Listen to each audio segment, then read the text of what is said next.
ये जो हम पिछले क्लास में बता रहे थे कि आपका एक इम्पोर्टेंट कॉन्सेप्ट है कॉम्प्लेक्स नंबर के अंदर, वो यही कॉन्सेप्ट है। इसको ज़रा आप सोचिएगा और समझिएगा, ठीक है। कॉन्सेप्ट ये क्या है कि for any two real numbers a and b, for any two real numbers a and b, the result under root a into under root b is equal to under root a b. मतलब अगर under root ए हो और under root B हो तो आप under root ए भी लिख सकते हो, कोई दिक्कत नहीं है। लेकिन उसके लिए कंडीशन क्या होना चाहिए? इज़ ट्रू ओनली, ये सत्य है केवल when at least one of the given numbers is either zero और पॉजिटिव,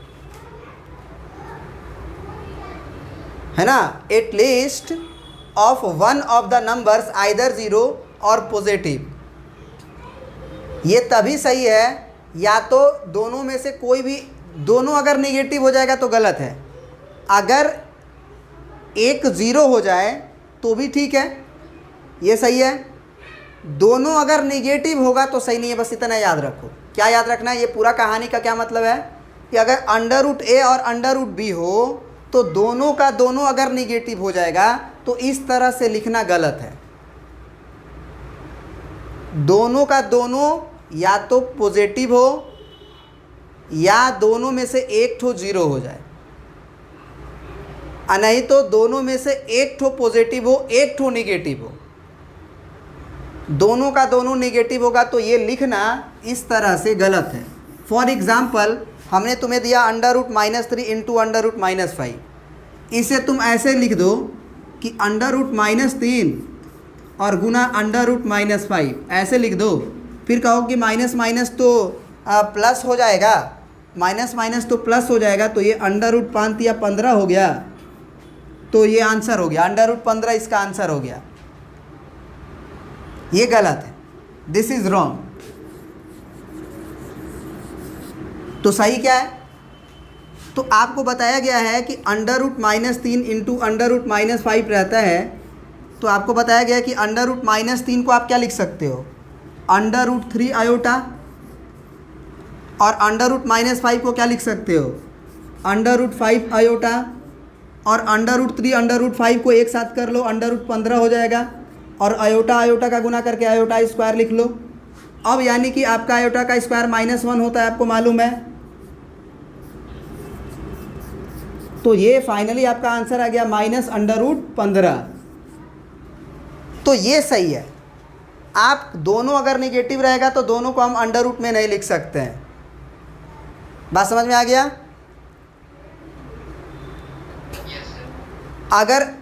अगर एक ठो नेगेटिव होगा तो चलेगा। जैसे अगर अंडर रूट -3 कर लो और अंडर रूट 4 कर लो, तब अंदर रख दो, कोई दिक्कत नहीं है। तब अंदर रख दो, कोई दिक्कत नहीं है। अंडर रूट -3 गुना 4 लिख दो, दोनों तरफ से सेम रिजल्ट आएगा। कैसे? देखो यहाँ से, इसको अगर तुम LHS में अगर लिखना चाहो तो ये अंडर रूट 3 आयोटा लिख सकते हैं, और ये तो 2 लिख देंगे हम लोग डायरेक्ट, तो ये 2√3 आयोटा आ जाएगा।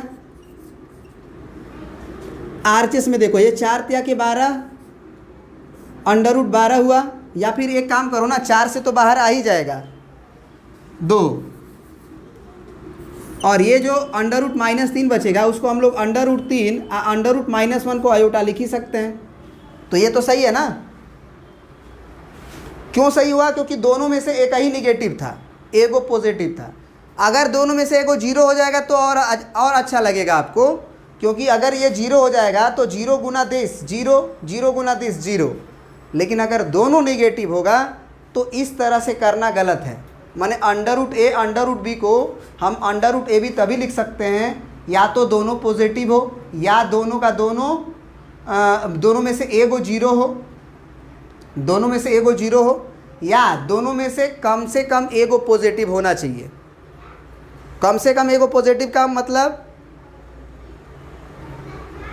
कम से कम एक पॉजिटिव का मतलब या तो ए पॉजिटिव या तो बी पॉजिटिव। ए और बी दोनों साइमल्टेनियसली निगेटिव होगा तो एक साथ ऐसे नहीं लिख सकते हैं, बल्कि उसको बनाने का प्रोसीजर ये होगा, यहाँ से यहाँ पे ऐसे लिखना गलत है। आप इसे नोट करके अच्छे से लिख लीजिए, इस पे हम बहुत सारे क्वेश्चंस बनाएंगे और ज़्यादा क्लियर होगा। चलिए ये एक क्वेश्चन है आपका जिसमें कह रहा है कि explain the fallacy. Explain the fallacy इसका मतलब हुआ कि इसमें कुछ गलत किया गया है, फॉल्स किया गया है।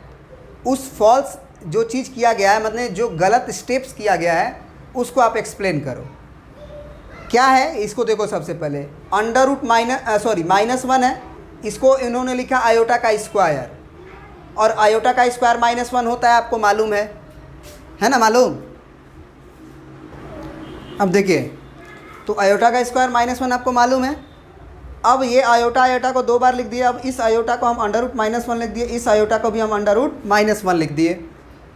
अब हम क्या बोले कि अंडर रूट पूरा के अंदर हम -1 इंटू -1 लिख दिए, और उसके बाद हमने बोला कि ये आपका माइनस माइनस प्लस और इंटू 1 हो गया, 1 1 जा 1, और ये 1 आ गया। तो ये RHS मैंने फाइनल रिजल्ट 1 है, जबकि इनिशियल रिजल्ट आपका -1 है। तो आप तो जानते हो ना कि -1 जो है वो 1 के बराबर नहीं होता है। तो इसमें कुछ ना कुछ गलत किया गया है, उसी को एक्सप्लेन करना है। तो एक्सप्लेनेशन में आप लिख सकते हो कि under root A into under root B is equal to under root AB only when either of A or B is 0 or at least one of A and B is positive। कभी भी A और B दोनों का दोनों अगर negative हो जाएगा तो हम इसे अंडर रूट AB नहीं लिख सकते हैं, जो कि यहाँ पे किया गया है। दोनों अंडर रूट -1 था, अंडर रूट -1 था, इसको हम लोग अंडर रूट -1 लिखे हैं। यही स्टेप से ये स्टेप में जाने में हमसे गलत हुआ है, और इसी गलती की वजह से वो -1 जो है वो 1 रिजल्ट प्रूफ हो रहा है। तो ये स्टेप्स आपको, ये एक्सप्लेनेशन हो गया कि under root A into under root B का वैल्यू अंडर रूट AB तभी लिखा जा सकता है जब या दोनों में से A और B में से कोई एक 0 हो, या दोनों में से कोई एक पॉजिटिव हो। अगर दोनों का दोनों नेगेटिव हो जाएगा तो काम गड़बड़ा जाएगा, ये होता ही नहीं है। ठीक है ना। तो इस पे बेस्ड आप कुछ क्वेश्चंस करते हैं, और चलिए ये क्वेश्चंस हम लोग कवर कर लेते हैं, कंप्लीट हो जाएगा। क्या करना है, evaluate under root -25 under root -49। तो ये गलती बिल्कुल मत करना, अंडर रूट -25 इंटू -49, ये गलती आप बिल्कुल नहीं कर सकते हो, क्योंकि हम बताए थे कि दोनों अगर नेगेटिव होगा तो इस तरह से लिखना गलत है, क्योंकि बेसिकली ये प्लस हो जाएगा, और जब ये प्लस हो जाएगा तो अंडर रूट से बाहर आ जाएगा 1 5 और 1 7, यानी कि 35। अब तुम ये जानते हो कि 2 कॉम्प्लेक्स नंबर है जो कि इमेजनरी है, तो इमेजनरी नंबर का मल्टीप्लाई करने पे वो रियल नंबर नहीं आ सकता है, इसी वजह से ये गलती हो रहा है। इमेजनरी नंबर का मल्टीप्लाई करने से वो रियल नंबर नहीं आ सकता है। तो इसको कैसे बनाएं? तो इसको बनाने का तरीका है कि आप इसको क्या लिख दो, 25 से बाहर 5 आएगा, और अंडर रूट माइनस को देख के आयोटा लिख दो। अंडर रूट -1 आयोटा होता है। फिर -49 है तो 7 लिख दो, और अंडर रूट -1 को आप आयोटा लिख दो। ठीक है। तो ये क्या हो गया, 7 5 35 और आयोटा का स्क्वायर, यानी कि आप 35 इंटू -1 लिख सकते हो, यानी कि ये -35 के इक्वल होगा। बात समझ में आ गया? ठीक है। अब दूसरा क्वेश्चन हम लोग आप देखते हैं। अंडर रूट -36 है, इसको हम लोग क्या लिख सकते हैं, 6 इंटू आयोटा, और इंटू इससे बाहर 4, तो ये 6 के 24 आयोटा। अच्छा, एक बात हम बोले थे कि 2 कॉम्प्लेक्स नंबर का मल्टीप्लाई करने के बाद कॉम्प्लेक्स ही आएगा, ऐसा ज़रूरी थोड़ी है। हमने 2 कॉम्प्लेक्स नंबर का मल्टीप्लाई किया और वो रियल हो गया, क्योंकि -35 तो रियल होता है। तो ऐसा हो सकता है कि 2 कॉम्प्लेक्स नंबर का मल्टीप्लाई किया जाए और वो इमेजनरी रहे, और मल्टीप्लाई करने के बाद वो रियल हो जाए। ठीक है ना। तो ये बात अपने दिमाग में रख लीजिएगा। ओके, अब आते हैं इस क्वेश्चन पे। इसमें से तो 4 बाहर आ जाएगा और माइनस अंडर रूट को हम लोग आयोटा लिख देंगे। फिर यहाँ से बाहर 5 आएगा तो 5 या 15 होगा और माइनस जो अंडर रूट में है उसको हम लोग आयोटा लिख देंगे, अंडर रूट -1 को। फिर प्लस में यहाँ पे आपका क्या बाहर आएगा 6 36 और अंडर रूट -1 को आयोटा लिख देंगे। अब ये माइनस है, अब ये आपका 625 है तो 25 में 25 का गुना करने पे आपका 625 आता है। तो ये माइनस पहले वाला है और ये 25 हो गया और अंडर रूट -1 को हम लोग आयोटा लिख सकते हैं। अब देखिए 15 और 4 19 और 19 और 6 25, तो ये प्लस में 25 आयोटा हुआ और माइनस में 25 आयोटा हुआ जो कि घटने के बाद 0 आ गया। ठीक है ना।